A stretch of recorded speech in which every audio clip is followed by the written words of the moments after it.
May 2007.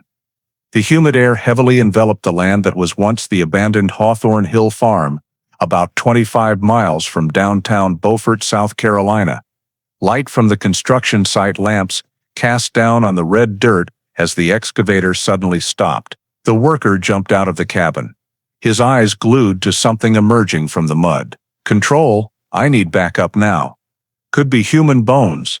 His voice trembled over the walkie-talkie. What began as a routine construction day had now become something entirely different, something that would answer the questions haunting Beaufort County for nearly 4 decades. A skeleton lay less than 10 meters from the old lake shore, and beside it was a dull silver bracelet engraved with the initials LKT, the bracelet that Lauren Canner had worn in the summer of 1969, the night she vanished without a trace after horseback riding training at this very farm. For 38 years, Lauren's disappearance was just a silent scar in Beaufort's memory. The 21-year-old young woman from Charleston suddenly vanished on a sweltering August afternoon after telling her boyfriend she was going for a walk around the lake to cool off. She never returned. A truck left tire tracks near the water's edge. A piece of red fabric stuck in the mud was found, and then silence. The file was closed with the note: "Missing person, suspicious circumstance." For nearly 4 decades, those who knew Lauren grew old. The farm was sold, the lake dried up, and memories of her faded into vague stories retold in the town's coastal bars, until that day when the ground opened itself and the past was dragged back into the light. The discovery at Hawthorne Hill did not just close a missing person case. It was the first domino in a chain of events that would expose secrets buried deep in Beaufort's heart. Conflicts, lies, and investigative errors that nearly let justice vanish forever. Because when authorities finally identified the suspect, it was not a stranger, not a nameless drifter. It was the man the community once respected, once saw as a symbol of local pride, Olympic coach Michael Barrington, who had lived among them for 40 years, attended Lauren's memorials every year, looked into her family's eyes, and carried Beaufort's most horrific secret. The Lauren Canner case is not just a mystery solved, it is proof of the persistence of young investigators, the power of forensic science, and the ability of justice. Though buried, it can still be awakened. It is also the story of a divided community, where a small lie in 1969 spread like a crack under tile, and only when the truth was exposed did people realize the answer had always been right in front of them. What makes this case particularly haunting is that the suspect was interviewed in the initial investigation, but slipped through every legal net. For decades, he lived calmly, teaching students to ride horses and attending memorials for the person he had made disappear. Where are you watching from today? Leave your location in the comments below. I'm always curious how far these stories have traveled. Tonight, we will return to the summer of 1969, trace the nearly 40-year investigation, and reveal the breakthrough that stunned all of South Carolina. This is a story of loss, persistence, deception, and justice delayed, but never denied. August 1969, the Beaufort area of South Carolina entered a dry, hot summer, the air carrying the distinctive scent of red dirt and damp grass of the South. Amid the vast fields, Hawthorne Hill Farm stood out with white fences, neat stables, and low hills stretching to the lake shore. This was the region's renowned horseback riding training center, where affluent families sent their children to train under the guidance of coach Michael Barrington, who was once seen as an icon of Southern equestrianism. Among the summer students that year was Lauren Canner, a 21-year-old girl from Charleston, the daughter of a prominent merchant, passionate about horseback riding since childhood and aspiring to compete professionally.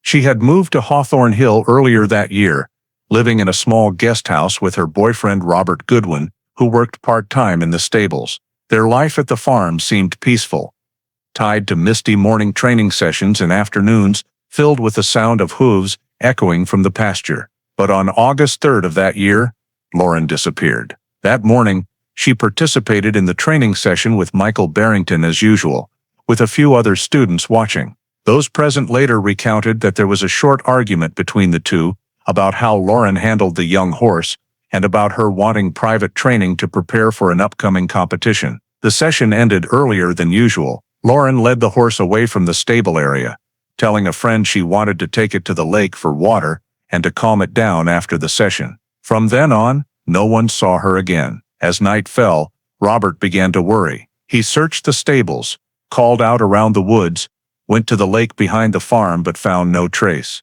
Her horse had been led back to the stable by another employee, the saddle still wet with mud. In the break room, Lauren's purse, clothes, and papers were intact. Robert tried to find more clues, asking the farm workers, but everyone said they hadn't seen her return. Near midnight, after hours of hopeless waiting, Robert decided to call Charleston to see if Lauren might have gone home without telling anyone. When her parents confirmed they knew nothing, they immediately contacted the Beaufort County Sheriff's Office to report their daughter missing. At the police headquarters, the duty phone was transferred to the office of Sheriff Roy Calhoun, who had over 20 years of experience handling cases in the area, but rarely received information related to Hawthorne Hill Farm, a place considered safe and reputable. Hearing that a young student had vanished without a trace, Calhoun decided to go to the scene himself with 2 officers under his command. They drove nearly 40 minutes through dark dirt roads, arriving when the clock had passed midnight. The yellow light from the main house cast weakly, surrounded by darkness and ancient oaks standing still. Michael Barrington came out to greet them, appearing calm but with tense eyes. He explained that Lauren left the stable area in the afternoon, saying she needed to go to the lake to relax after an unsatisfactory training session and hadn't been seen returning. Calhoun requested to meet everyone present at the farm that night. In the large living room, he took preliminary statements from Michael, from Mary Gray, the assistant and house manager, from Robert Goodwin, the victim's boyfriend, and 2 horse caretakers. One by one, they recounted what they knew, but the accounts were fragmented, not matching on the time Lauren left the training area. Michael said the training ended normally, without conflict. Mary confirmed hearing a short argument between the two, and Robert said Lauren seemed upset and wanted to be alone. Calhoun noted everything, marking mismatched details with red pen. He sensed the room's atmosphere thick with tension and caution. No one seemed to know anything, but no one truly believed the girl had simply gone for a walk and gotten lost. After taking statements, Calhoun and 1 officer checked the guest house where Lauren stayed. The room was lit, neat, bed unmade, on the table her purse, wallet, papers, even several unfinished letters home. In the closet, clothes were all there, no shoes missing. He bent down to look at the floor, checked corners, no signs of struggle or disturbance. Everything seemed to stop at the moment she left without returning. Back on the porch, Calhoun looked toward the stables and fields submerged in darkness. He ordered the other 2 officers to sweep around the house to ensure no one moved anything. One asked if they needed to seal off the entire farm, and Calhoun nodded, until we know more about what happened. He informed Michael that police would return early morning for an official search. Michael agreed, though not hiding his irritation. He said this could disrupt farm operations, but Calhoun replied curtly, "A person is missing, and until we find her, this is an investigation scene." Before leaving, Calhoun noted in his book, Lauren Canner, 21 years old, missing at Hawthorne Hill. No signs of violence, no evidence of voluntary departure. He closed the book, looked back at the vast, silent land behind the white fences. The late moon dimly illuminated the distant lake, water black and thick, reflecting murky light. In Calhoun's mind, a thought flashed and quickly settled. Disappearances like this were rarely just lost tracks. But at that moment, he had no reason to suspect anyone, only knowing that the next morning they would begin searching the vast land where a girl had vanished without leaving any trace. Early the next morning, as the first sunlight flooded through the oaks around Hawthorne Hill Farm, Sheriff Roy Calhoun returned with a criminal investigation team and Beaufort County's rescue force. He brought a detailed topographic map of the area, printed in 1958, spread out on the wooden table in the main house living room. Everyone gathered around, as Calhoun used a red pen to mark three main areas: the lake area on the southern edge of the farm, the oak forest to the west, and the dirt road leading to Highway 17. These areas were considered likely paths the victim had taken or been taken to. Teams were assigned clearly. Criminal police handled the lake area, rescue teams swept the forest and pastures,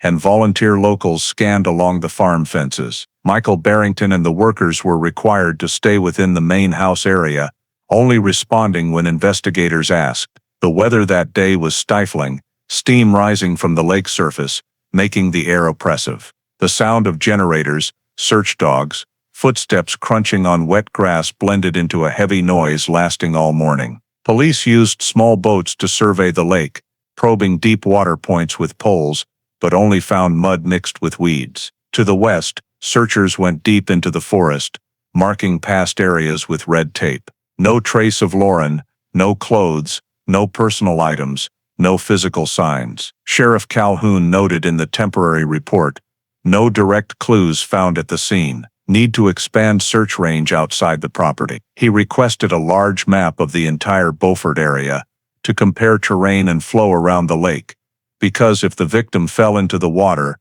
the current could carry the body downstream to the creek connecting to the Broad River. The water rescue team was called, preparing motorboats and nets. Meanwhile, another group swept the dirt road area to the highway, where faint tire tracks were discovered the previous night. They noted tire tracks matching small trucks, common size for farm cargo vehicles. Initial results weren't enough to conclude anything, but Calhoun ordered full photos and filing. By noon, rescue forces expanded beyond farm boundaries by about a mile. Local residents, mostly farmers and workers, volunteered with the familiar spirit of a small southern community.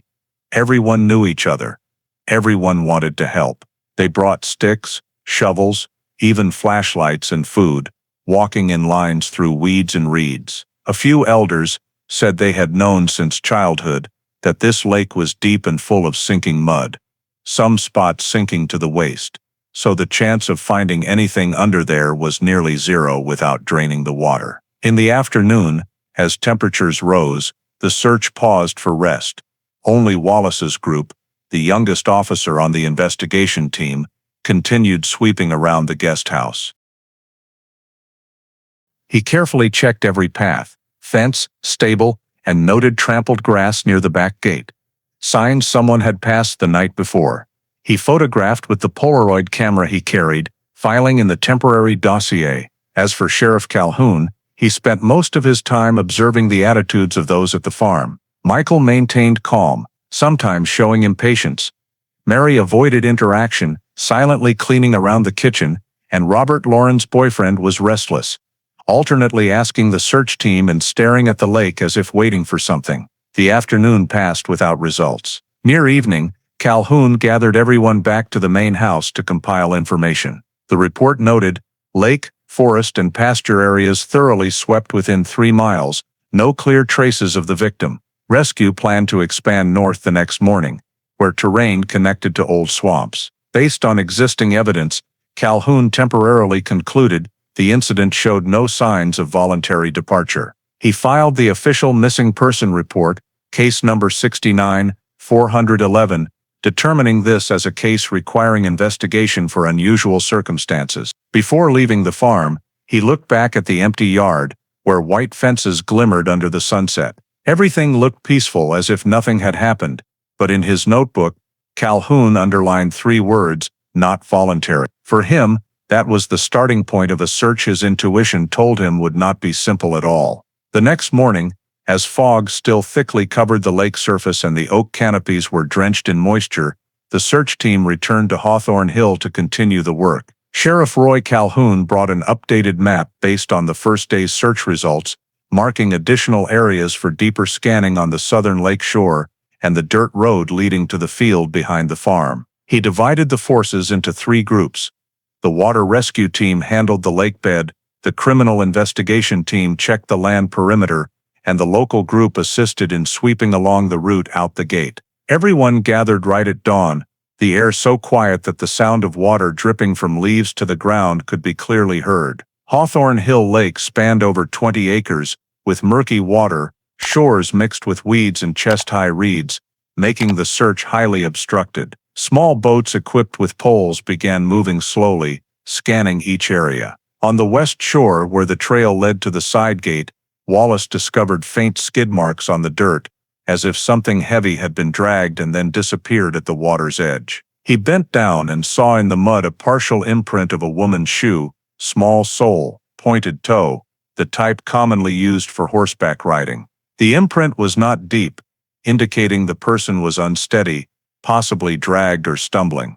He called for assistance, cordoning off an area about 10 square meters around the discovery. Calhoun quickly arrived to inspect, using a ruler to measure distances and sketching a diagram in his notebook. Nearby, another officer discovered small truck tire tracks cutting across the dirt road and stopping right at the shore. The tires had characteristic worn grooves, similar to the type of truck used for hauling hay on the farm. Dry mud streaks mixed with the tire marks indicated the vehicle may have stopped for a while, then backed out in the opposite direction. No deep skid marks, meaning the ground was still dry when the vehicle stopped, likely before the rain on the night of the disappearance. When piecing these details together, Calhoun began to notice suspicious coincidences. The location of the shoe print and tire tracks were only a few meters apart, close to the direction Lauren had walked that afternoon.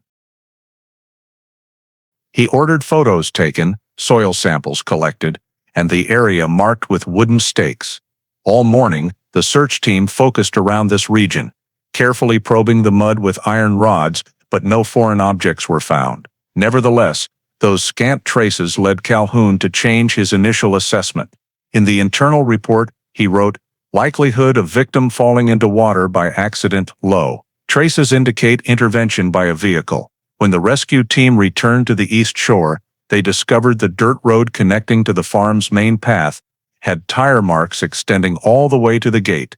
The tracks were fresher than the others, possibly from vehicle movement near the time of rain. Calhoun ordered comparison of tire sizes with the farm's vehicles. Preliminary results showed only Michael Barringen's truck had matching specifications. He requested sealing the vehicle for forensic examination, while photographing the entire bed and undercarriage. Barringen did not object, but his face was stone cold, saying almost nothing throughout the inspection. While the forensics team took mud samples from the truck bed, Mary Gray stood at the main house door looking out, holding a cleaning cloth but pausing for a long time, her eyes fixed on the lake. Calhoun noticed that detail but said nothing.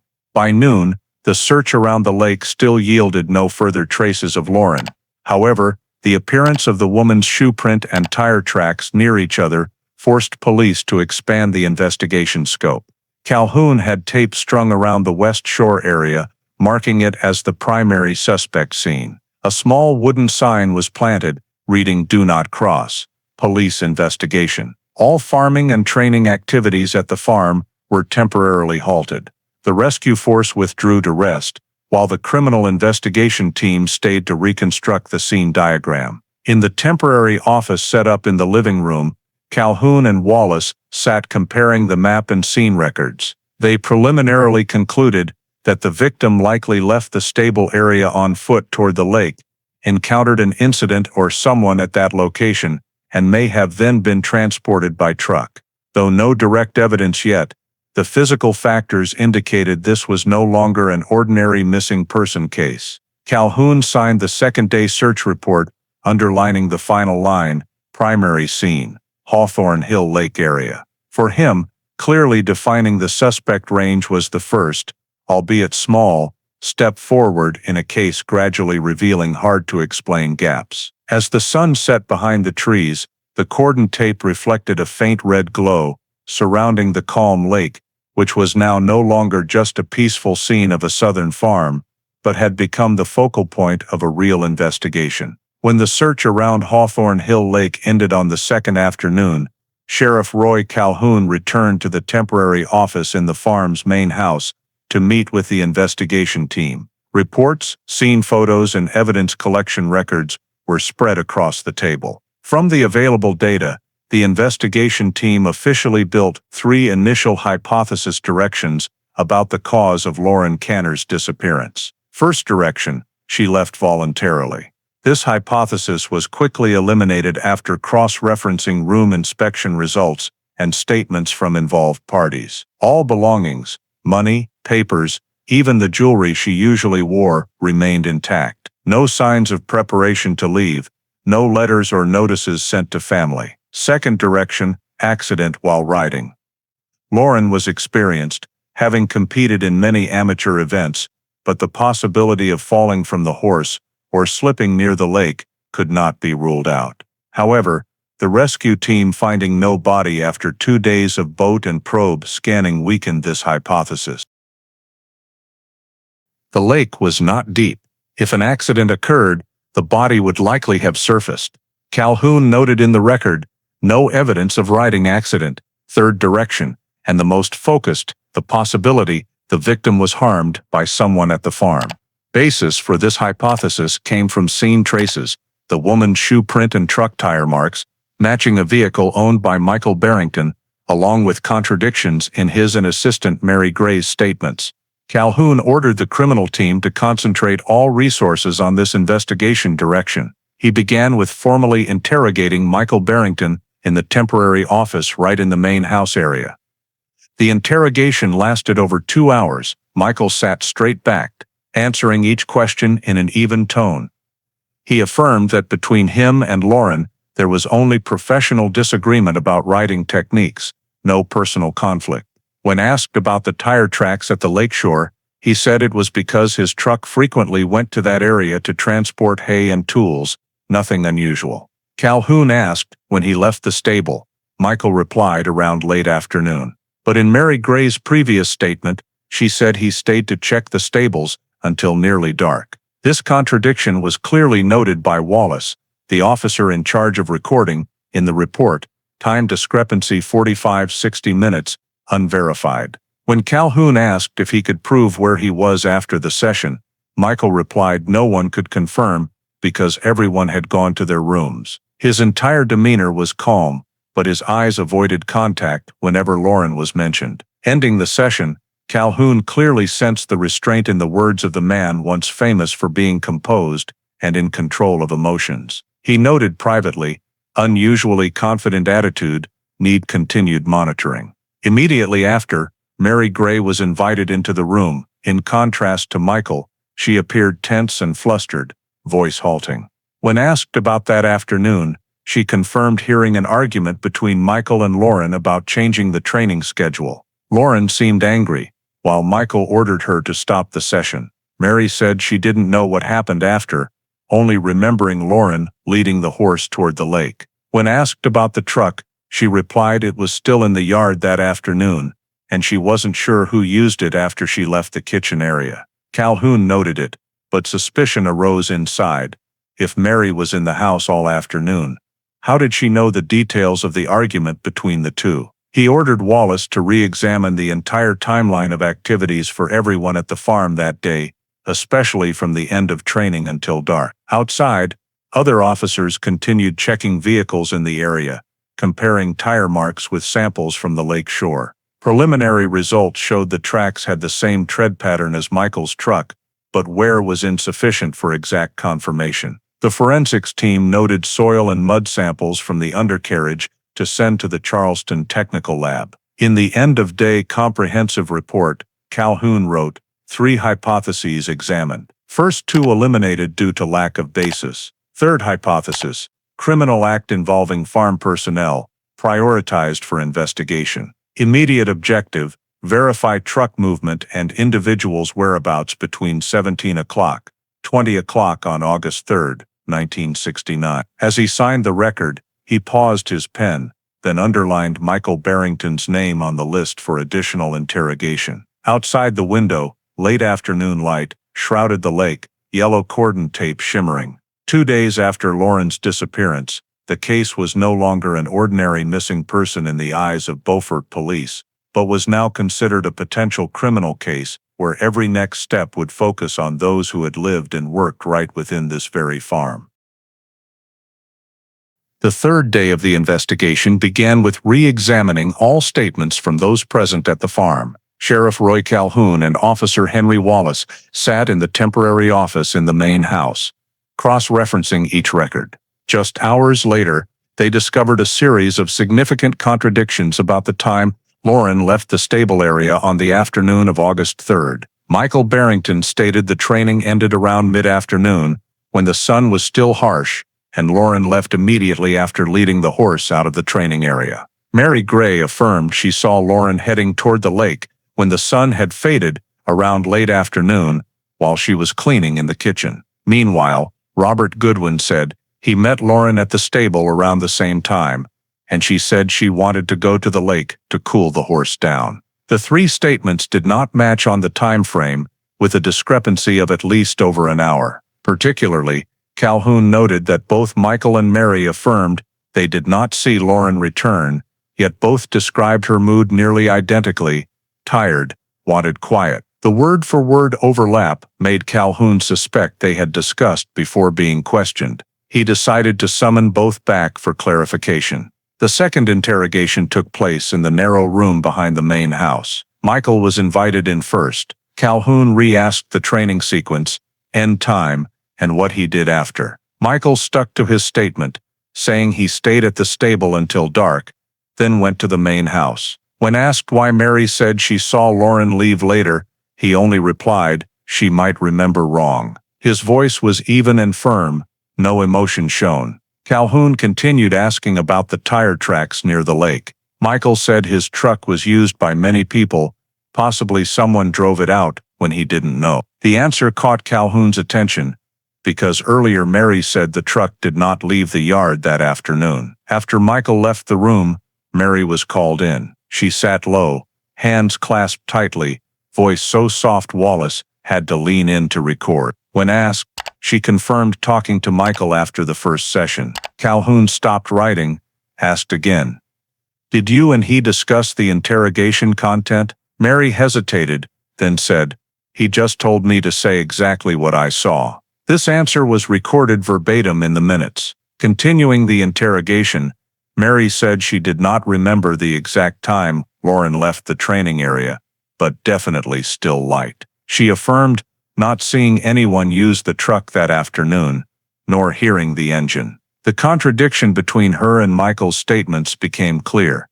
One said at the stable until dark, the other said the truck did not leave the yard, but the tire tracks proved otherwise. Wallace compiled everything in the report. Statements contradict on time, location, and vehicle activity. Possible that involved individuals coordinated content before providing information. This report was presented to Calhoun that same day. He read it repeatedly, then concluded, need to place Michael Barrington under temporary surveillance. Police began monitoring his activities, entry and exit times, contacts, and movement within the farm. However, when reporting to the county prosecutor, the office responded that there was no legal basis yet for an arrest or search warrant, because no body, no signs of violence, and all physical evidence was still only inferential. Calhoun understood the investigation was approaching legal limits. Though suspecting Michael as the center of the case, he still had to follow procedure. That evening, in the temporary office, Calhoun and Wallace re-examined the entire map and notes. Wallace asked, "Do you think they're hiding something?" Calhoun only replied, "If nothing, they wouldn't need to coordinate statements." He closed the file folder, instructing Wallace to file all contradictory minutes into the official dossier marked Special Monitoring. Before leaving the farm, he walked around the yard, where the truck still sat motionless within the cordon.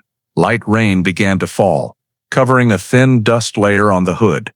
Calhoun stopped to look at the lake in the darkness, thinking of Lauren's unexplained missing hours and the gaps in the statements of the two most important people. He knew, without new evidence, the investigation would soon stall. But inside, he still believed the newly discovered contradictions were the opening step to understanding what really happened on that sweltering afternoon. Right after completing the interrogation sessions and preparing the report on contradictions in the statements, Sheriff Roy Calhoun decided to shift focus to processing the physical evidence collected at the farm. He wanted an independent assessment of the samples found near the lake and in Michael Barrington's truck, hoping science could fill the gaps in the statements. That morning, the Beaufort County Criminal Forensics team returned to the scene with full sampling equipment. They started at the lake edge, where the shoe print and tire tracks appeared. In the dry mud layer, a small piece of red fabric was discovered wedged between two layers of weeds. The red had faded over time, but the material was thick, seemingly from a jacket or riding pants. The item was placed in a sealed bag labeled HH01. A few meters away, they dug up a rotted rope segment about 1.5 meters long, with a strange knot at the end. Although it could not be determined if it was related to the case, since it was in the suspect area, it was also collected, coded HH02. The forensics team moved to inspect the green truck detained in the yard. The bed had a thick layer of mud mixed with grass fibers and straw debris, surface scratched.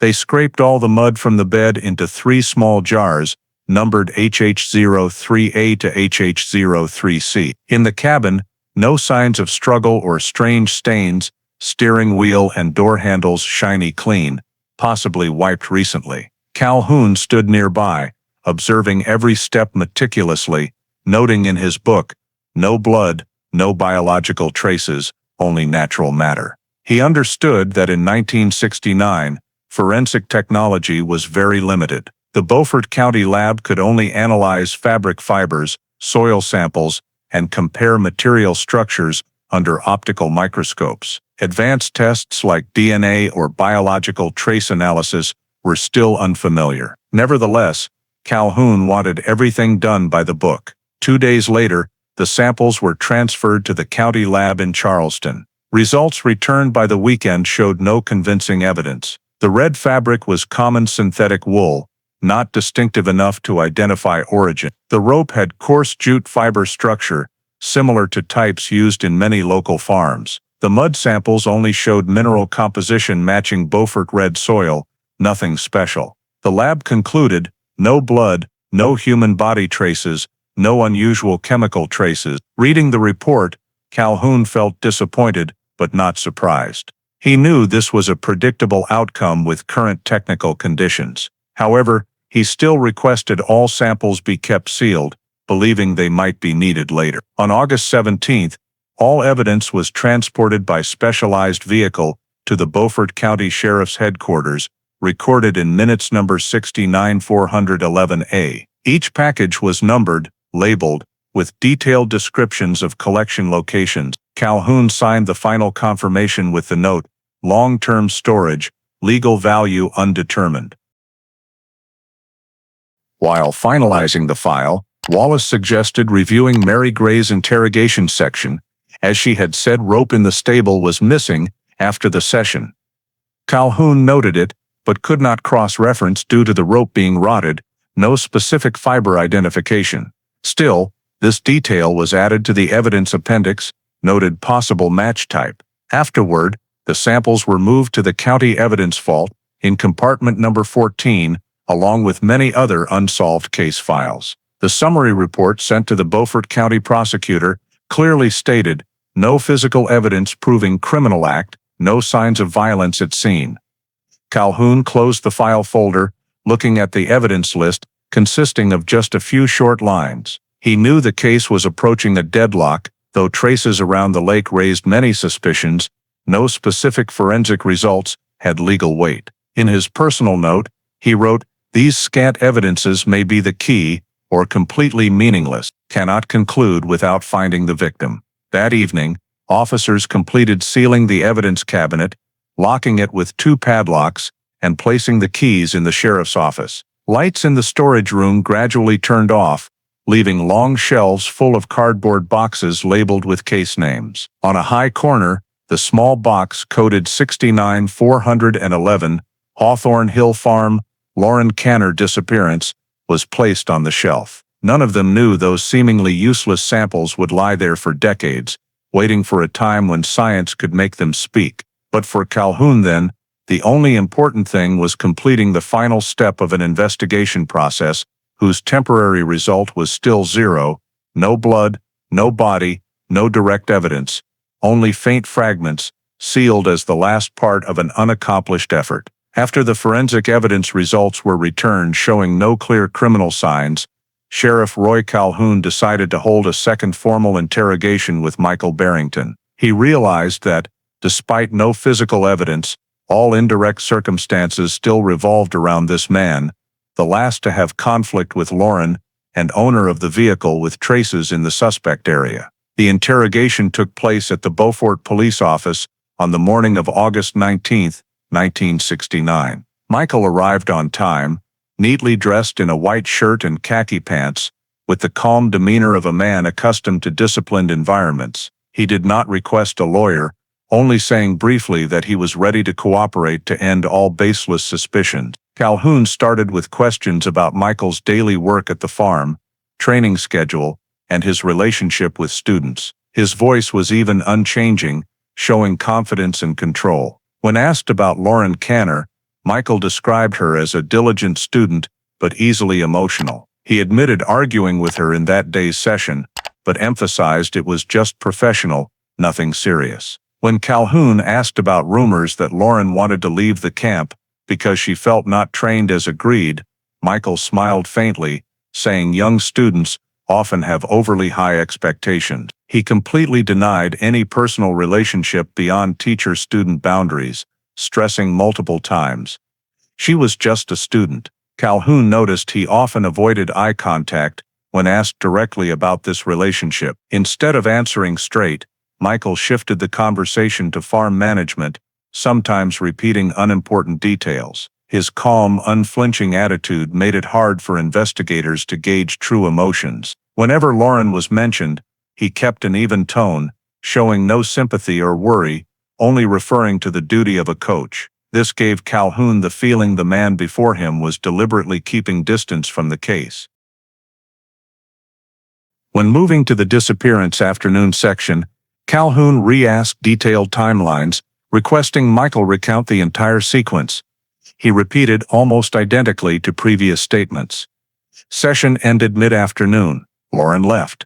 He stayed at the stable checking young horses until dark. Calhoun asked if anyone witnessed him there. Michael replied, "No. I usually work alone." When asked if he heard strange noises or saw anyone else near the lake area, he said, "No, just frogs and wind."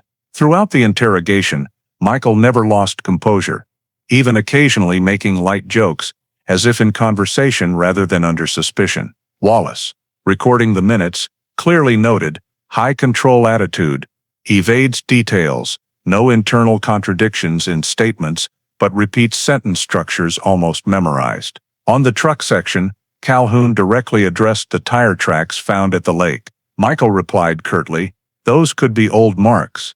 My truck often goes there." When asked finally if he had anything undeclared, Michael looked straight at Calhoun and said, "I have nothing to hide. I just want this to end, so my work isn't affected further." After over 2 hours, Calhoun ended the interrogation. He found no direct contradictions in the new statements, but felt something was off. In the report, he wrote, "Calm to an unusual degree, tendency to proactively control the conversation. No reaction when questioned, possibly trying to control information or conceal." However, since all was subjective feeling, no specific evidence, the case could not proceed further. The county prosecutor reviewed the file and replied no basis for charges due to no physical evidence, witnesses, or signs of violence. Police could only continue informal monitoring and wait for new data. As Michael left the office, Calhoun watched from the window. He noticed the man's slow, calm gait, not like someone just through a criminal interrogation. In his personal note, he added a short line, "Calm does not mean innocent."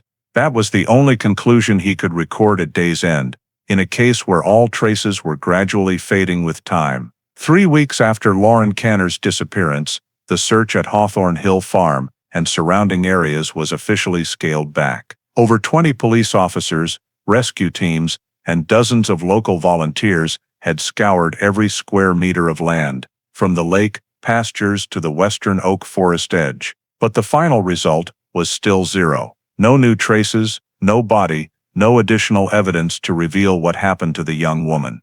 Sheriff Roy Calhoun sat in the temporary office in the farm's main house, looking out at the empty yard, once the center of search activity.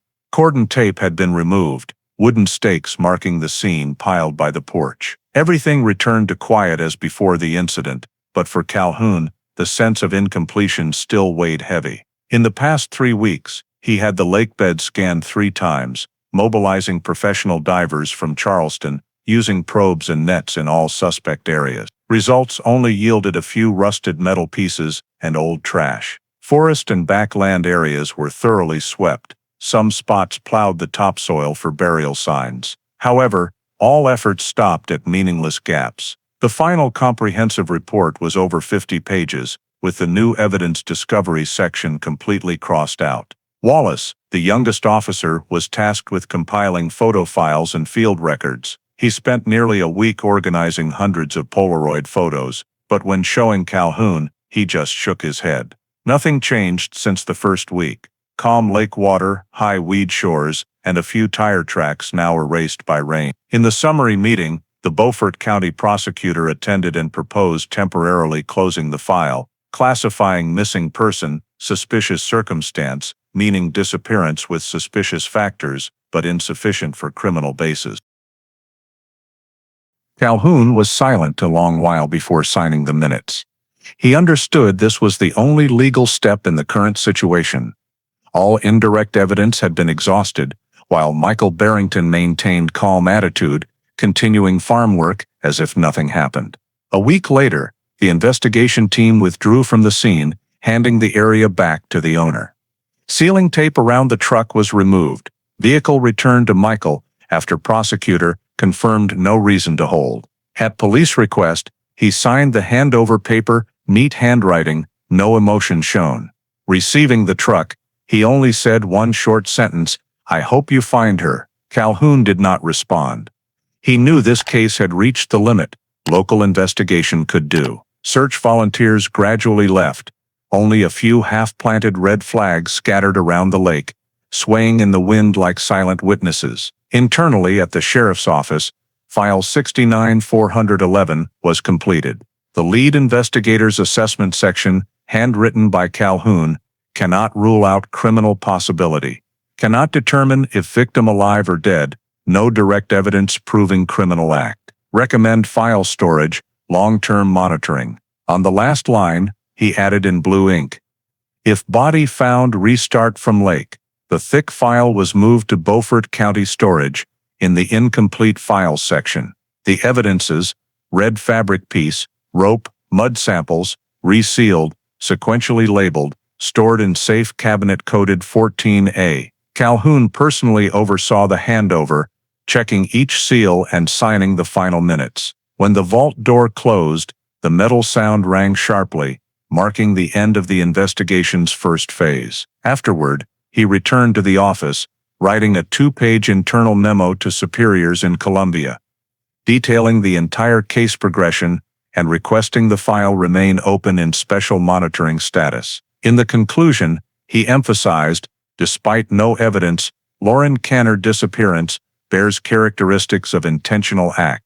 Cannot consider voluntary departure. The memo was sent by mail, but Calhoun received no response. In following days, the sheriff's office routine returned to minor collisions, petty thefts, and land disputes. Only occasionally, passing the Beaufort Lake area, he remembered the murky water where Lauren's shoe print was found, and the sense of helplessness returned. For him, that disappearance was never truly closed, only temporarily shelved by time's silence and evidence limits. On the last day before sealing all documents, Calhoun flipped through the file again, looking at missing person, suspicious circumstance on the first page, then closed it slowly. Outside the window, summer wind blew strong through old oaks, carrying mud and damp grass scent from the lake. He stood up, turned off the light and left the room, leaving on the desk his final handwritten note, a short line, but enough to express all remaining belief.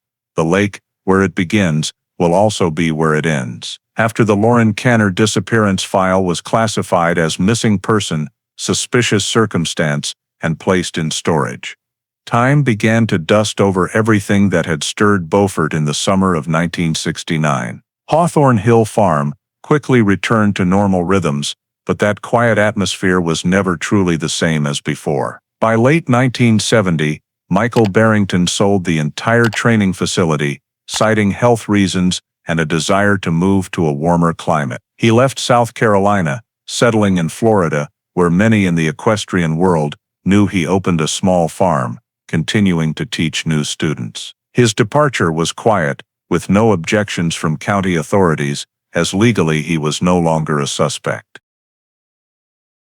From then on, the name Hawthorne Hill gradually faded from memory, surviving only in the recollections of those who had joined the fruitless search that year. Roy Calhoun, after nearly 10 years of service, retired in the mid-1970s. In meetings with old colleagues, he still occasionally mentioned the girl at Hawthorne Hill with an unmistakable regret. He kept a personal copy of the case file in a wooden cabinet at home, with a note in blue ink, "If body found, restart from lake." Many years passed, and no one reopened that file. Those involved gradually vanished from public life. Robert Goodwin, Lauren's boyfriend, died in a car accident in 1983 while traveling from Savannah to Charleston. His death closed off one of the few remaining people who could provide more information. Mary Gray, Michael Barrington's former assistant, lived quietly in North Carolina. She never remarried, managing a small farm until her death in 1994 from heart disease. Her family refused to answer any questions related to the old disappearance. In administrative records, the name Mary H. Gray was simply noted. No further information. As the last people who knew Lauren left this world, the case nearly vanished from Beaufort's community memory. Those born after 1970 only heard vague tales of the girl who disappeared at the riding farm, more as old folklore than an unsolved case. The Hawthorne Hill land changed hands multiple times. The main house deteriorated and was abandoned. By the early 1990s, the entire farm was sold to a private company, then changed owners several times. Records related to the land were gradually separated from the disappearance file, complicating future lookups. At the Beaufort County Sheriff's Office, old case files including Lauren Canner's were transferred to the State Central Archive in Columbia. In April 1978, an archive catalog was created, numbering file 69 Myth 411 with a brief note, "Female 21 years old, missing in Beaufort, cause undetermined." From then on, the file lay dormant on iron shelves, among hundreds of other unsolved cases.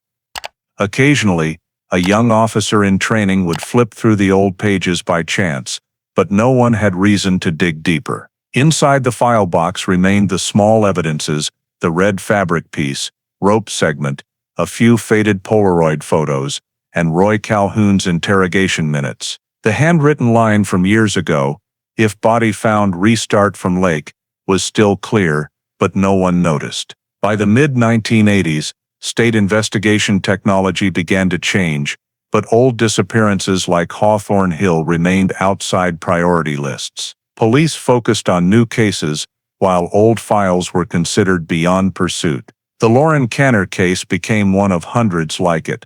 No body, no new evidence, and no one left under suspicion. Her name disappeared from the press, no longer mentioned in any annual state police reports. Over 3 decades, File 69/411 was checked exactly twice, once when the archive system switched to electronic coding in 1989, and once when the vault was relocated to a new facility in 1996. Both times, the handler only checked the catalog and seals, then returned it to its place. In that storage room, thousands of files stacked to the ceiling, the smell of old paper and dust mixed with mildew, where an entire state's past lay silent, awaiting oblivion. Everything would have stayed that way, if not for a change, nearly 40 years later. In February 2007, the South Carolina state government passed a decision to establish the Cold Case Unit under the State Department of Justice,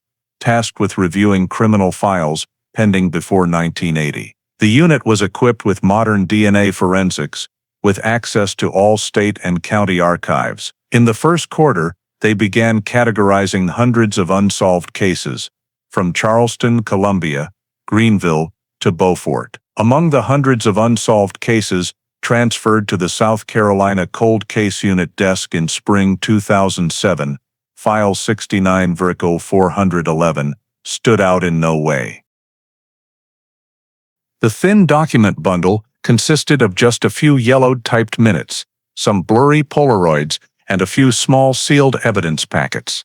But when Lieutenant Sarah Miller, newly transferred from criminal investigations to cold case, read the handwritten note by Sheriff Roy Calhoun, "If body found, restart from lake," she paused for quite a while. That line was unlike the dry notations common in old files. It had something very personal, like a message from a predecessor.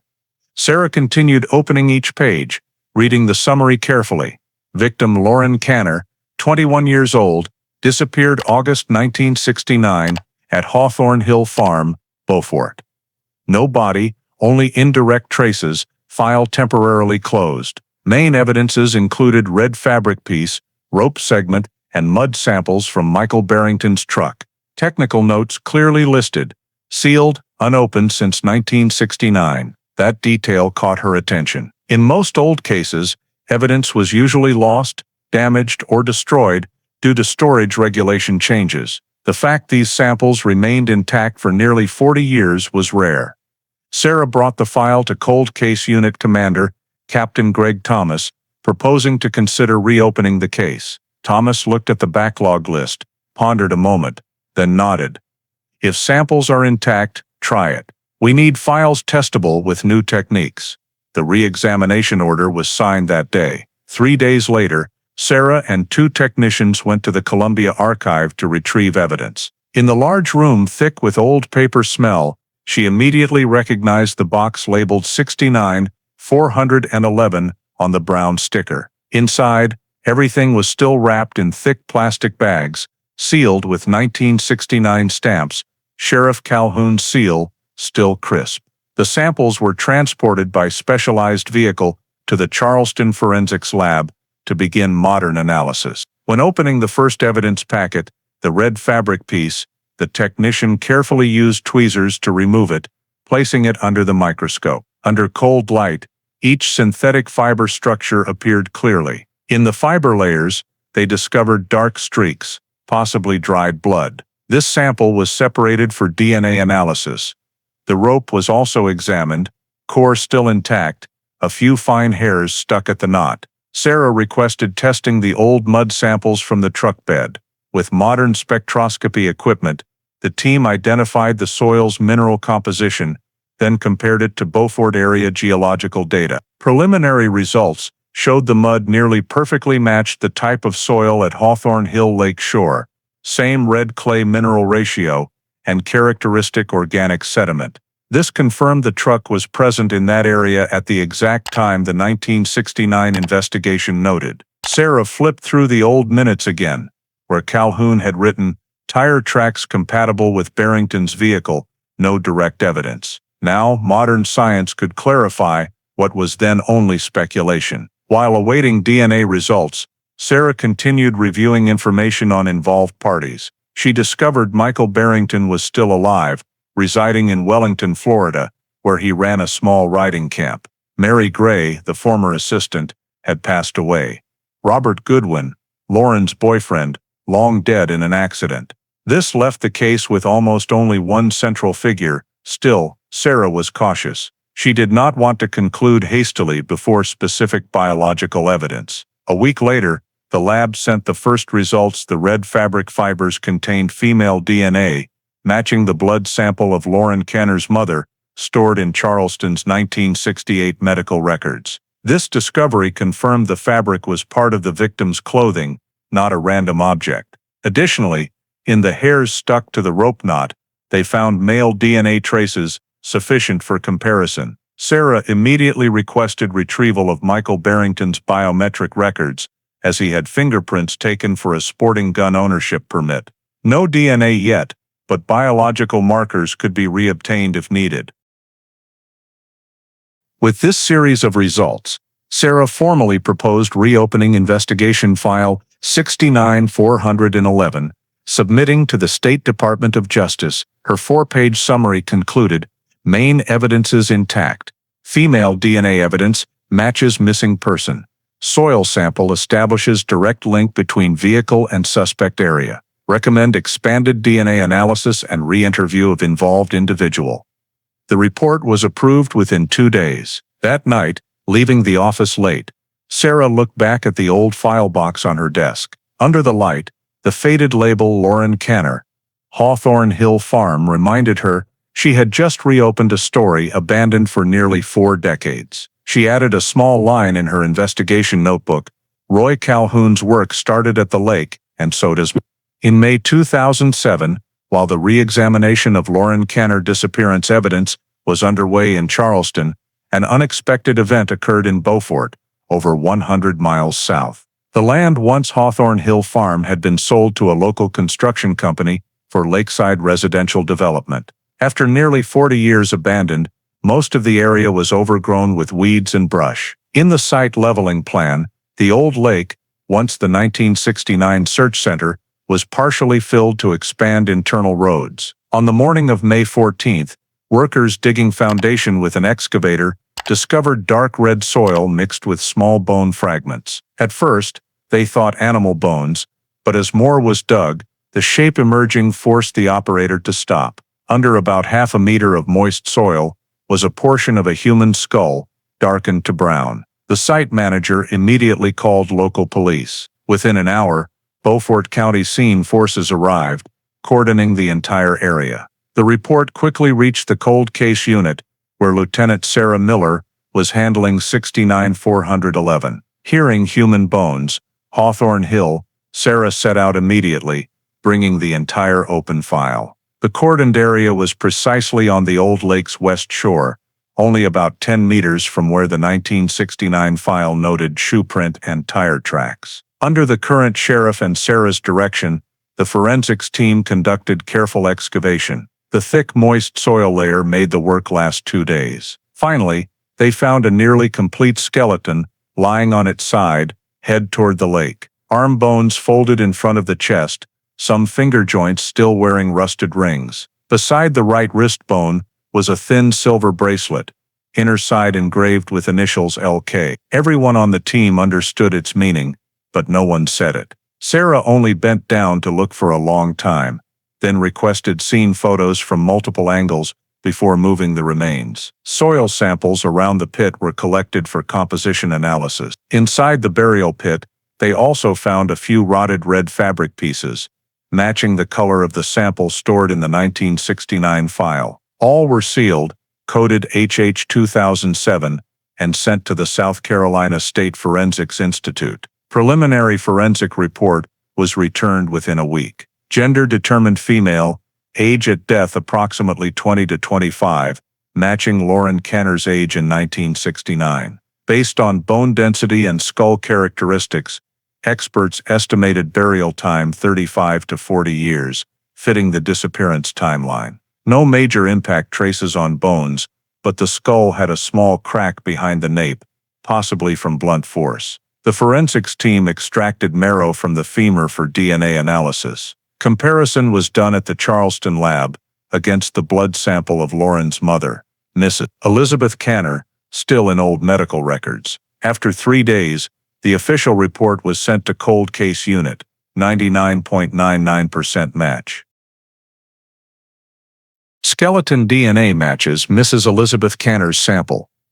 Identity confirmed, Lauren Canner.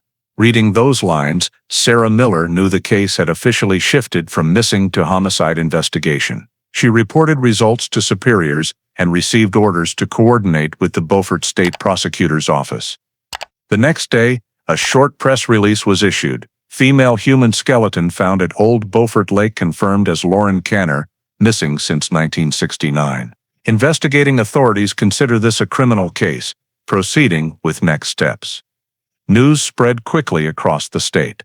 For local residents, the name Lauren Canner had been just a faint legend, now suddenly reappearing on evening news. Many who lived in Beaufort in 1969 called the sheriff's office to inquire, expressing surprise mixed with shock. For Sarah, this discovery was not only a turning point in the investigation, but also closure for the old lines Roy Calhoun had left.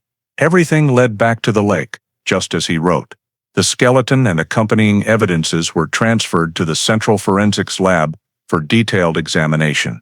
Forensic experts continued confirming similarity between the red fabric found and the old HH01 sample from the 1969 file.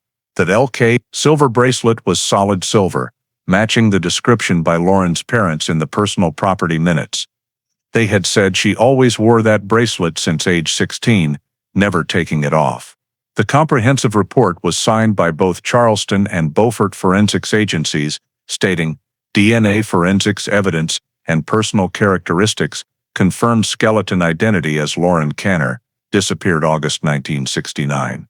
When the new file was entered into the electronic system, Code 69411 was officially updated, converted to homicide investigation, active. Sarah Miller took lead investigator responsibility, while Roy Calhoun's old files were digitized for cross-reference. Before leaving the scene, she stood looking at the lake, now just a low dirt patch, water gradually drained over years, but still carrying the distinctive red mud and decayed leaf smell. She imagined the moment years ago when Calhoun paused his pen to write the final line in the report, likely thinking of this very place. 40 years later, what he sensed had been proven.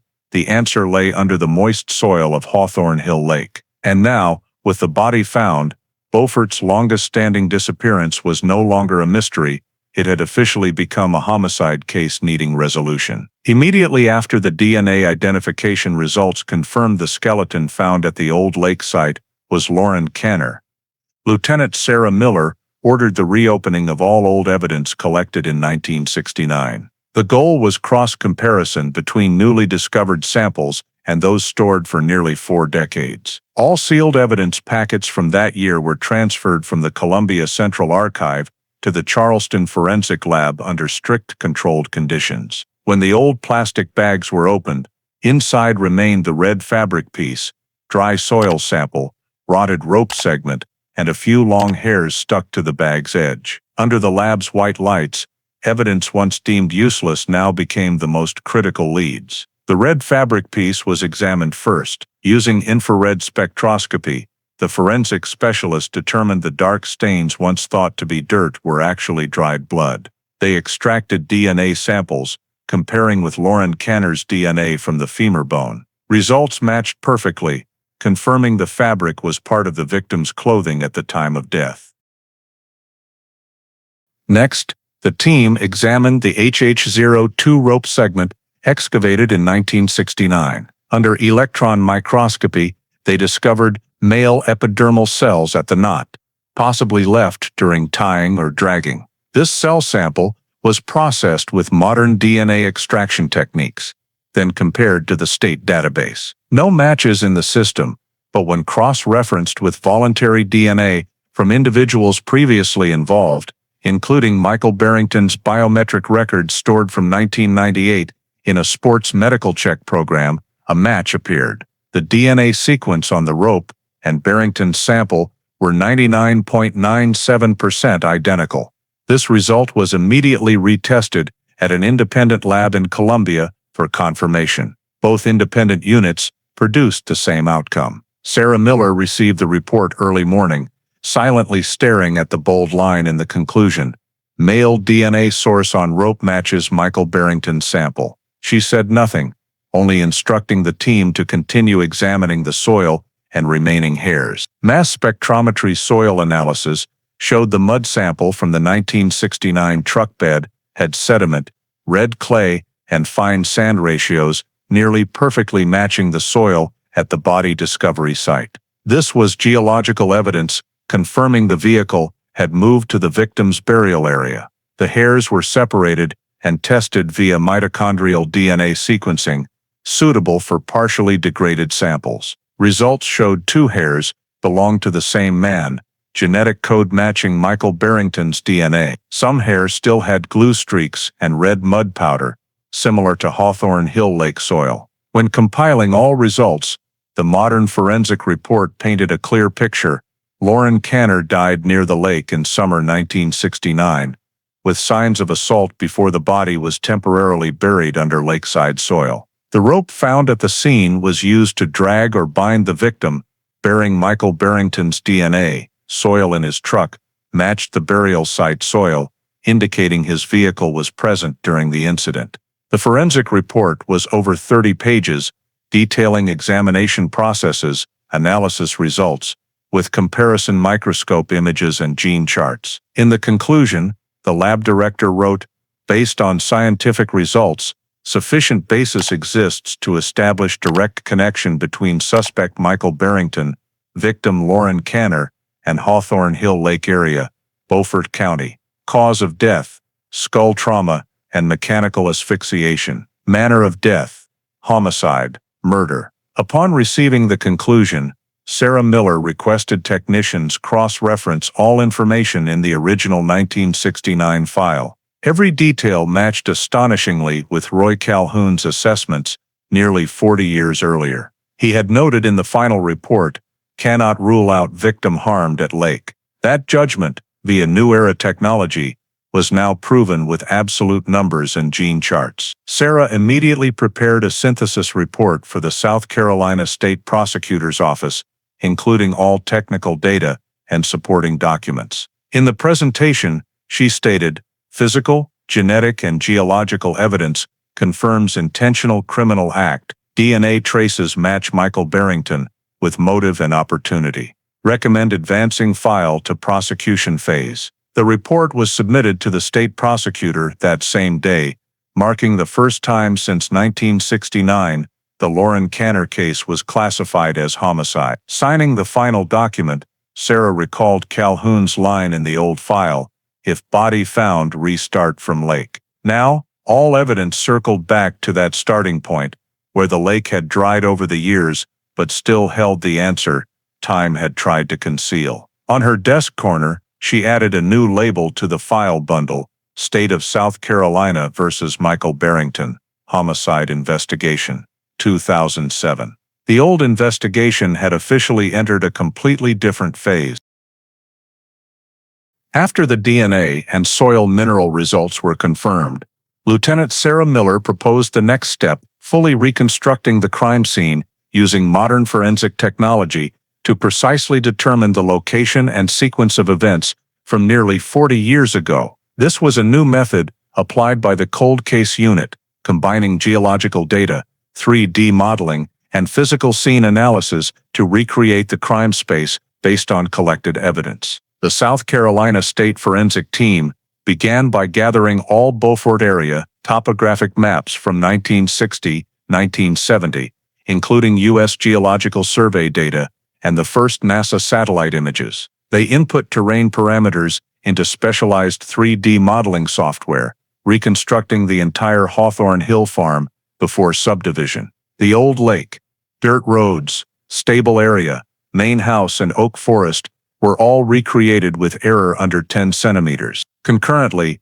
the examination team collected new field data using ground-penetrating radar to measure depth, sediment structure, and remaining moisture around the body discovery area. GPR data revealed a concave moist soil layer extending about 2.4 meters, located exactly where the 1969 scene map had marked. Combining both data sources, the simulation software identified 98.7% overlap with the 2007 skeleton excavation coordinates. That was the West Lake shore, where Roy Calhoun had noted, "If body found, restart from lake." Sarah Miller directly participated in the simulation reconstruction session. On the large screen, the 3D model appeared clearly: main house to the east, stables nearly 200 meters from the lake, dirt road curving around the water edge. When inputting forensic report data, skull crack, DNA traces, truck soil samples, the software automatically reconstructed possible action sequences based on evidence positions and time gaps. According to the simulation, on the afternoon of the crime, the victim left the stable area, walking toward the lake. In the area between the forest shore and water edge, she was attacked from behind with a blunt object. the blow strong enough to cause skull fracture. The impact caused the victim to collapse on the spot. Then the body was dragged about 6 meters down to near the lake, where soil was moist and soft. Rope traces and soil on the truck matched the hypothesis that the perpetrator used rope to drag the body from the attack point to the lake, using a motor vehicle. The simulation showed the gentle sloped dirt road allowed a truck to back down to the shore, wheel load compatible with 1969 tire marks. Next, the model recreated the burial body shallowly buried in a half-meter pit, covered with wet soil and dry grass. Rain that night compacted the soil, creating the natural concave recorded in GPR data. When the team cross-referenced this concave coordinates with the 2007 excavation map, results matched perfectly. Same coordinates, same tilt direction, and same relative position to the farm side gate. Based on all reconstruction data, the forensic team concluded the crime sequence likely occurred in 3 phases: assault, transport, burial. Assault phase within 10-meter radius of the body discovery area. Transport phase involved a vehicle, shown by tire traces and soil samples. Final phase, temporary burial, matched the actual excavation scene. The technical report was over 40 pages, including 3D terrain maps, radar scan photos, and action sequence simulations. In the conclusion, the team leader wrote, "Reconstruction data shows victim died at or near Hawthorne Hill Lake area. Body then moved short distance and temporarily buried. 2007 excavation position, 100% matches identified initial burial point." Sarah read the report in silence. She requested additional notes on weather impact on the scene. Historical meteorologist provided data that the night of August 3, 1969, had short showers rainfall enough to blur surface traces, but not flood the lake deeply. This explained unclear tire marks and why the body was not washed away. When the complete results were presented to cold case unit leadership, all agreed this was irrefutable evidence of Lauren Canner's death location and sequence. From DNA forensics evidence to terrain modeling, everything converged on one point: the West Hawthorne Hill Lake area. Sarah saved a report copy to the electronic system, coded 69411R. She knew scientific evidence had confirmed what 40 years earlier Roy Calhoun could only intuit. Leaving the technical room, she paused by the wall with the old Beaufort map. Right on the light blue lake outline, she marked a small red dot with pen, noting beside it, ending point, and also the starting place. There, after decades, all case data fit into a complete picture, the picture of a 1969 afternoon, where the calm lake had hidden the truth for nearly half a century. After the crime scene reconstruction was completed and recognized as valid scientific evidence, Lieutenant Sarah Miller and the investigation team continued reviewing all records related to those who lived and worked at Hawthorne Hill Farm in the summer of 1969. The goal was to seek any additional indirect evidence that could strengthen the newly reconstructed event sequence. The remaining list had only 3 names: Michael Barrington, farm owner Mary Gray, former assistant, and Robert Goodwin, victim's boyfriend. The latter 2 were deceased, but per cold case unit regulations, their personal property could still be examined if likely to contain relevant documents. Sarah started with Mary Gray. Census data showed she died in 1994 in Asheville, North Carolina. Part of her estate was stored in a niece's warehouse, currently living in the same area. Sarah contacted and was granted permission to review some remaining old items. When the team arrived, they were led to a small wooden house where many sealed cardboard boxes remained from the move. Among them, an old torn corner box labeled Hawthorne Hill, 1969. Inside were miscellaneous papers, invoices, and a faded notebook. Between the notebook pages, Sarah discovered an unstamped, unsealed envelope dated August 10, 1969, just 1 week after Lauren's disappearance. At the top was a short line, "Not sure if I should send this." The content was a few paragraphs in blue ink. "I can't sleep. That night I heard screaming from the lakeside. I was going to run out, but he told me to stay in the house. I don't know what happened. Only remember the rain pouring hard and someone starting the truck. The letter had no addressee, but at the end a scribbled line, "If anyone reads this, please tell the police." Sarah read it multiple times, then placed the letter in an evidence bag. Though short and insufficient to prove crime, this letter confirmed Mary Gray heard noises on the exact night Lauren vanished. Matching the forensic tech reconstructed event model, it was a belated testimony from someone silent her whole life. Now the final piece linking 1969 statements to new scientific data. A preliminary report was drafted on site, all evidence transferred to Beaufort for ink, paper, and timeline analysis. Later results confirmed the paper and ink were common late 1960s types, matching the letter's date. Sarah added this document to file 69411R, coded indirect testimony. M.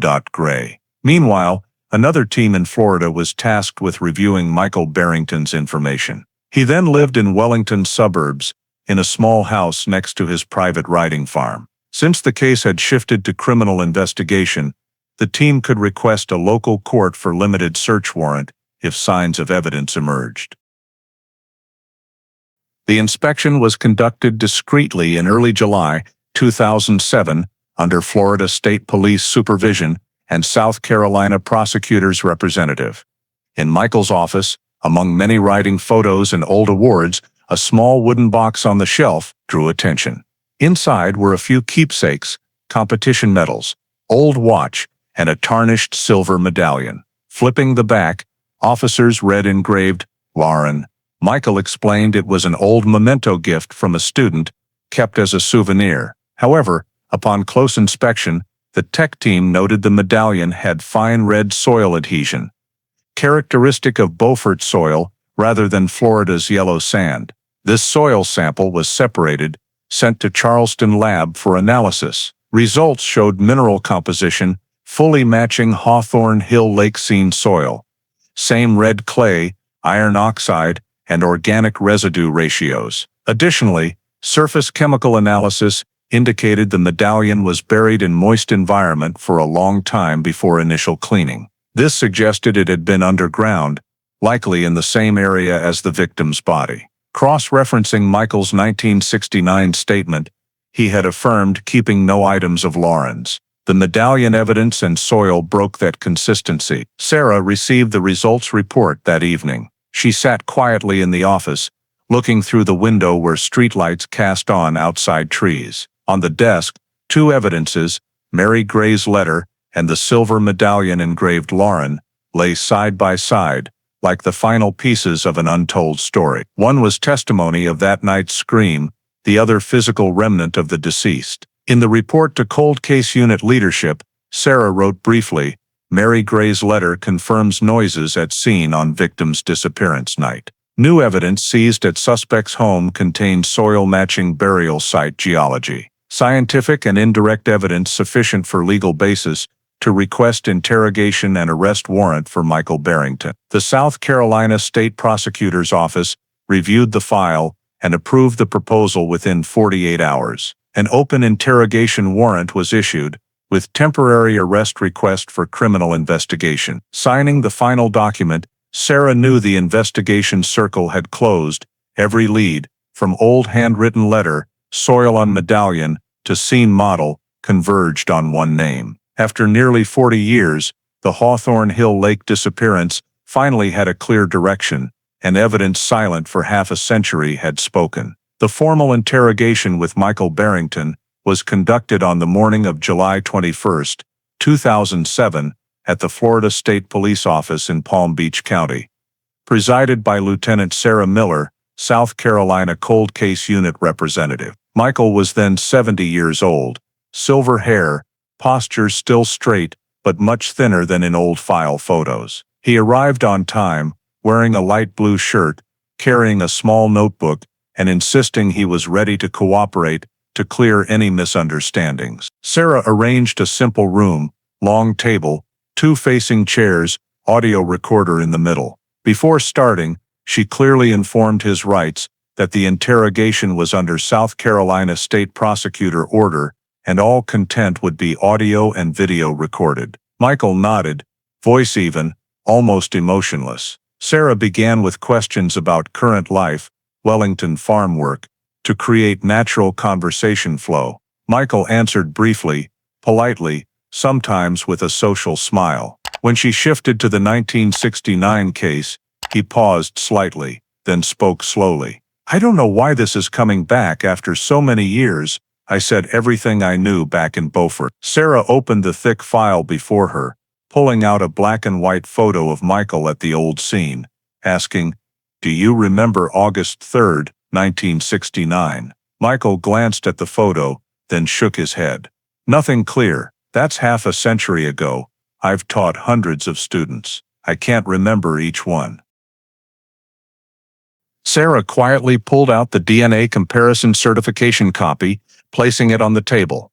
We have results comparing DNA on the 1969 rope and hair evidence with your 1998 sample. 99.97% match. Michael stared at the paper for a long time, then leaned back in the chair. He showed no surprise, only saying slowly, "If they say so, I can't argue. But I don't remember that. I don't know any rope, and I don't know why my DNA would be there."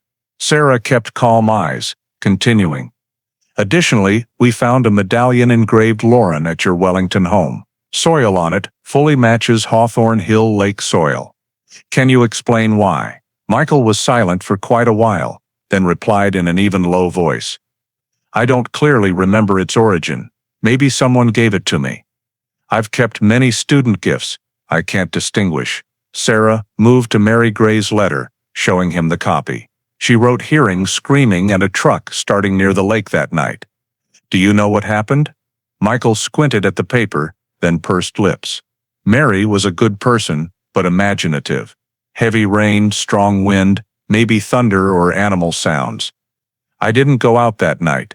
The response was short, but Sarah noticed a small eye change, not fear, but worriness, as if guessing what else she knew.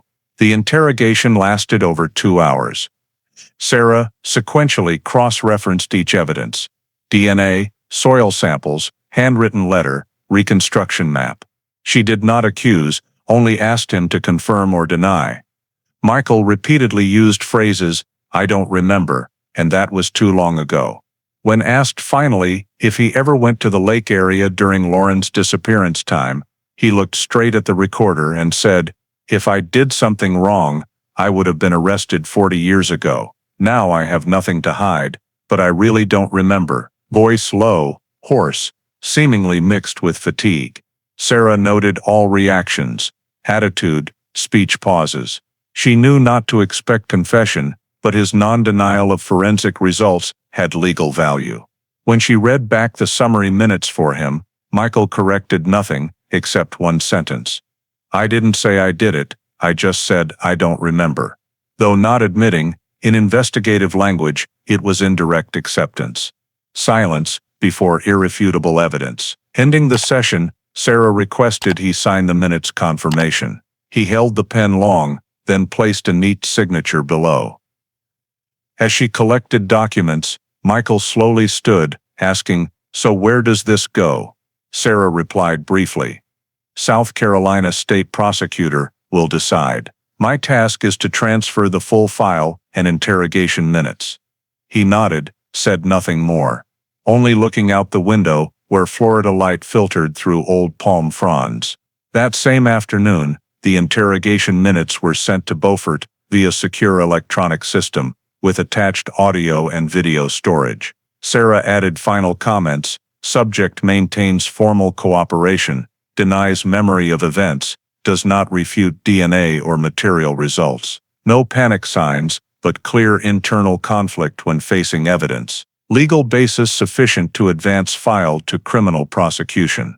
Completing the final signature on the minute sheet, Sarah folded the thick file, leaning back in the chair for a long while. Before her, the case Roy Calhoun once closed with "of body found, restart from lake," now had full answers. 40 years of silence, and now, the man suspected that year sat before her, neither denying nor justifying. The interrogation ended, and those minutes, with Michael Barrington's signature, became the legal foundation to initiate prosecution for Beaufort County's longest-standing homicide case. On the morning of July 28, 2007, just 1 week after the interrogation, an official arrest warrant for Michael Barrington was issued by the federal court for the District of South Carolina, based on the state prosecutor's office proposal. The charge was clearly stated: second-degree murder, criminal act occurring in August 1969 in Beaufort County. Lieutenant Sarah Miller received the notification while working in Charleston. She immediately contacted Florida law enforcement to coordinate execution of the warrant. At that time, Michael was still at the Wellington farm, where he trained students a few days each week. Florida State Police deployed a discreet arrest plan to avoid media attention or the local equestrian community. At 6 a.m. on July 30th, 4 unmarked police vehicles pulled up to the farm gate. Michael was leading a horse into the yard when ordered to stop. The police chief read the warrant aloud, stating his federal rights. Michael did not resist, only nodded silently and extended his hands for cuffing. When asked if he had anything to say, he replied softly, "I've been waiting for this to happen since she was found." The statement was recorded verbatim in the arrest. Minutes, all his personal property was inventoried on site, including phone, notebook, and a leather wallet containing riding license. After completing procedures, Michael was transported by specialized vehicle to Palm Beach Police Headquarters for handover to South Carolina investigators. Sarah Miller flew to Florida with 2 escorting officers, carrying copies of the arrest warrant and interrogation minutes. Entering the holding room, she saw Michael sitting straight, hands on knees, eyes on the small window. She briefly informed him he would be transferred by road to Beaufort within 24 hours. He showed no reaction, only saying, "I want to be treated like a normal person, not a criminal." Sarah replied, "We are only following the law, sir." That noon, the escort convoy departed, traveling nearly 600 kilometers from Wellington to Beaufort. Throughout the journey, Michael was almost silent, asking only once, "Does Beaufort still have that lake?" Sarah answered, "No, it dried up long ago." He nodded, closed his eyes slightly, and asked no more. When the convoy arrived at Beaufort County Sheriff's headquarters, many local reporters had gathered outside as news of the arrest had spread through internal channels. Sarah made no comment, only ordering Michael directly to detention. Their intake procedures followed regulations. He was fingerprinted, photographed for identification, measured for height and weight. The inmate registration file was numbered SC07411, matching the 1969 case file code. A coincidence many in the unit saw as symbolic closure to the investigation. In the temporary detention statement, Michael maintained his old claim: "Don't remember, don't admit, don't deny." On August 2, 2007, exactly 38 years after Lauren's disappearance, Michael Barrington was formally brought to the initial arraignment at Beaufort County Court. The small courtroom had only a public defender, prosecutor representative, and a few authorized journalists. Beaufort County Chief Prosecutor Thomas Whitaker read the 3-page indictment, stating, "Based on DNA, mineral, seized evidence, and 2007 interrogation minutes, the State Court of South Carolina charges Michael Barrington with second-degree murder, criminal act on August 3, 1969. When asked if he pleaded guilty, Michael replied, "No, I don't remember that." The court recorded the response, scheduling preliminary trial within 90 days. After the arraignment, he was transferred to state prison in Columbia awaiting trial. En route, Sarah sat in the second vehicle, watching the lead convoy carrying Michael fade on the road through Old Oaks. She knew she had reached the end of the investigation phase, where cold case unit work ended and responsibility transferred to the Beaufort prosecutor's office. She compiled a synthesis file over 200 pages, including all documents from 1969 to 2007, DNA forensic reports, scene reconstruction maps, Mary Gray's letter, soil sample results, and interrogation minutes. Each document was arranged chronologically, all pointing to the same conclusion: absolute match between scientific evidence and historical data. On August 5th, the file was officially handed over to the Beaufort prosecutor's office. In the receipt, the first line read, "State of South Carolina v. of Michael Barrington, homicide, 1969. The prosecutor representative signed the minutes, marking the case's official shift from investigation to criminal prosecution. A short press release was issued that afternoon, confirming a Florida citizen, former riding instructor Michael Barrington, was charged with murder in the 1969 disappearance. News quickly spread statewide, stirring public opinion. Sarah received a final call from Cold Case Unit Commander Captain Greg Thomas, saying briefly, "You've completed your part. Now it's up to the court." She nodded, though he couldn't see. Hanging up, Sarah stood by the window overlooking late afternoon Beaufort sky. In the distance, sunset covered the red soil where Hawthorne Hill Lake once was. She felt a sense of closing one journey while opening another. The chapter of justice, belated but necessary. In that day's work log, she wrote only one line: arrest warrant executed. File transferred. The journey started in 1969, has reached the court of 2007. After the prosecution order was issued, and the case file transferred to the Beaufort prosecutor's office, the entire trial preparation entered the phase of synthesizing scientific evidence. The South Carolina State Forensic Lab's task was to build a comprehensive report, connecting scattered forensic results into a complete evidence chain, describing the full crime process with empirical data. Lieutenant Sarah Miller continued as technical advisor, coordinating with DNA, forensic geology, and scene modeling experts. They worked for weeks in the Charleston lab, comparing, cross-referencing, and reorganizing all data collected over 2 years. The report opened with genetic analysis. DNA on rope and hair matched Michael Barrington. DNA on fabric and victim bones matched Lauren Canner.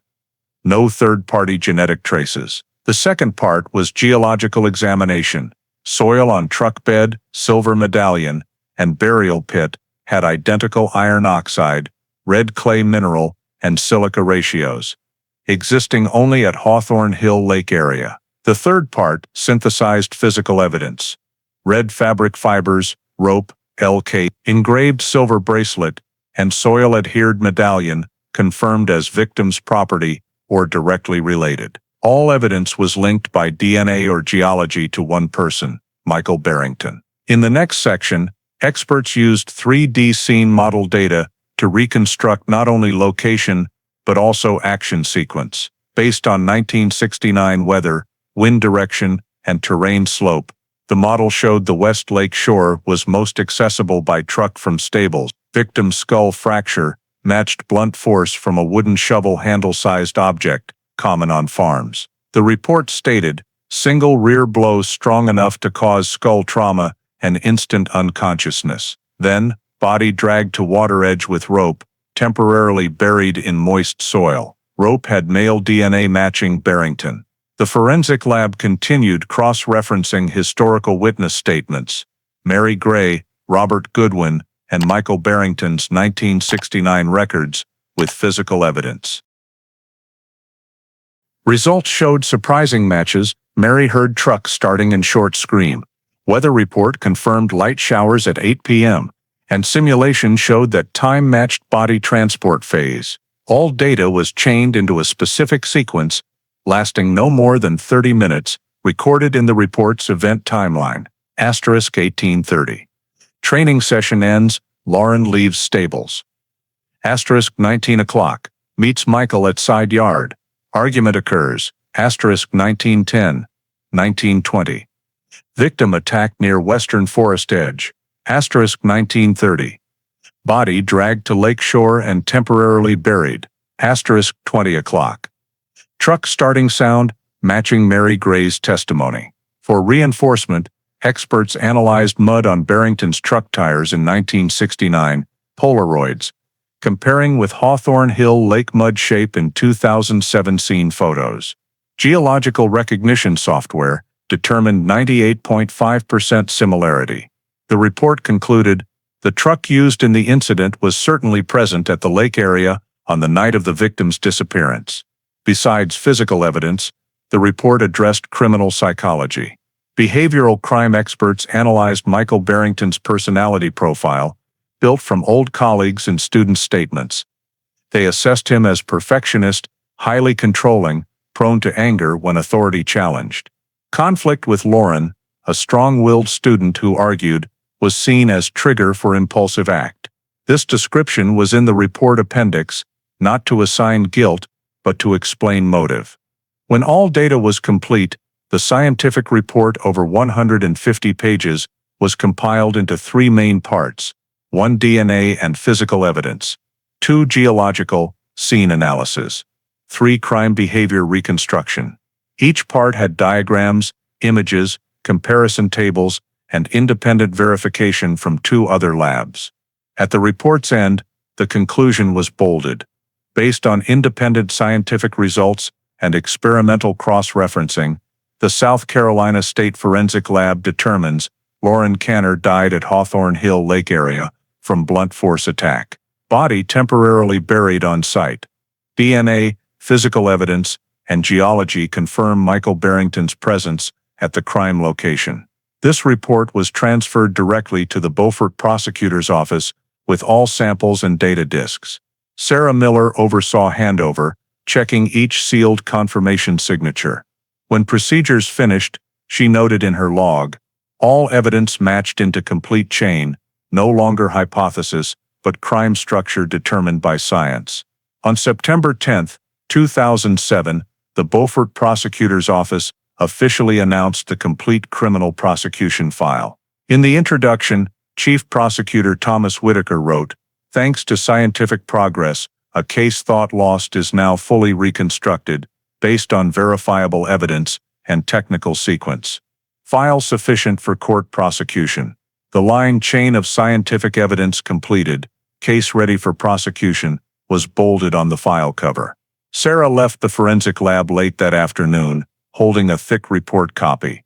She paused by the hallway window, where late sunlight reflected on the shiny steel table. Each data layer, each DNA strand, each soil particle had connected into a full story, the story starting from a small lake in Beaufort in 1969, rewritten in science's language after nearly 40 years. At the end of her work log, she wrote a short line, File 69, 411, evidence chain complete. From here, investigation's part is done. The trial State of South Carolina vs. Michael Barrington opened on the morning of October 2, 2007, at Beaufort County Court. It was a humid, heavy morning, sky covered in thin fog, and outside the court gate, dozens of reporters from across the state gathered to film what was considered South Carolina's longest cold case ever brought to trial. Inside, courtroom 3 was packed. In the front row were cold case unit investigation team members, including Lieutenant Sarah Miller. To the right of the gallery, Chief Prosecutor Thomas Whitaker arranged rows of evidence boxes, sealed plastic bags containing red fabric piece, rope, silver medallion, scene photos, and Mary Gray's handwritten letter copy, all numbered and neatly placed before the jury. Michael Barrington, 70 years old, appeared in a simple gray suit. He was not handcuffed, per regulations for voluntarily cooperative defendants. His frame was gaunt, hair snow white, eyes calm. Beside him was defense attorney Harold Levinson, famous for veteran cases. He placed a hand on his client's shoulder, nodding reassuringly. Opposite, Prosecutor Whitaker stood to read the indictment. Pursuant to South Carolina criminal statutes, defendant Michael Barrington is charged with second-degree murder, act occurring August 3, 1969, at Hawthorne Hill Farm, Beaufort County. Physical, biological, and geological evidence determined defendant caused Lauren Canner's death. From there, the trial began a presentation sequence lasting 7 days. Whitaker opened arguments by systematically presenting the entire investigation journey, from the 1969 disappearance to the 2007 excavation. He used the 3D scene simulation map, enlarged on a large screen for the jury to clearly observe every detail: stable area position, path to lake body discovery site, and reconstructed action sequence model. In a calm but firm voice, Whitaker said, "40 years ago, science could not prove what Sheriff Calhoun sensed by instinct. Today, we have tools to let the truth speak for itself." One by one, the forensic experts were called to the witness stand. First was Dr. Harold Simons, director of the State Forensic Lab, who presented the DNA results. Male DNA on the rope and hair matches Michael Barrington, absolutely. Female DNA on the red fabric piece and bones matches Lauren Canner. No third-party source. He displayed gene chart images on the screen, explaining each code segment in detail. Next, forensic geologist Dr. Elaine Porter described the match between soil samples on the silver medallion, truck bed, and lake area. 3 independent samples, same mineral source. Random coincidence probability is 1 in a million. The prosecutor continued by presenting Mary Gray's 1969 handwritten letter, never sent, as a belated testimony. His voice slow, he read aloud each line. "I heard screaming from the lakeside. He told me to stay in the house." The entire courtroom fell silent. Many jurors bowed their heads to take notes. Finally, Whitaker presented the silver medallion engraved with Lauren's name, evidence discovered at the defendant's Florida home. He placed it in a glass box, gently rotating it so light hit the faded letters. "Lauren." Then he said, "Ladies and gentlemen, sometimes justice needs only a small object like this, but it has told the entire story that people once kept silent." On the defense side, attorney Harold Levinson chose a strategy of not directly challenging evidence but focusing on his client's health and memory. He argued there was no confession, that fuzzy memory after nearly 40 years cannot constitute intent. He emphasized Michael was 70, suffered mild dementia, lived reclusively with no prior crimes. "You are trying an old man for something no one can prove he remembers doing." Levinson also questioned long-term stored evidence reliability, claiming even if modern DNA is accurate, cross-contamination over nearly half a century cannot be ruled out. However, when the prosecution cross-referenced the evidence sealing chain from 1969, with original signatures from Sheriff Roy Calhoun, to each 2007 examination opening, all were intact, no seals broken. The defense attorney shifted to character. Mr. Barrington represented the nation in equestrian events, trained generations of athletes. A man like that could not intentionally kill his student. But prosecutor Whitaker did not overlook that detail. He presented the psychological profile analyzed by behavioral experts, showing Michael Barrington had strong control tendencies, prone to anger when challenged. Precisely because he was a perfectionist, because he could not tolerate failure, when Lauren dared oppose him, everything collapsed in minutes. He turned to the jury, paused a beat, then said, "No accidental killing lasts 40 years in silence. Only a crime buried." The trial extended to the 8th day. In the final arguments, Whitaker spoke slowly, but each word rang clear. Lauren Canner died at age 21. People thought she vanished, but she was buried right under the ground she once called home. Every piece of evidence, DNA strand, soil particle, letter, medallion, points to one person. No one else, but the last one with her. Attorney Levinson responded in a hoarse, low voice.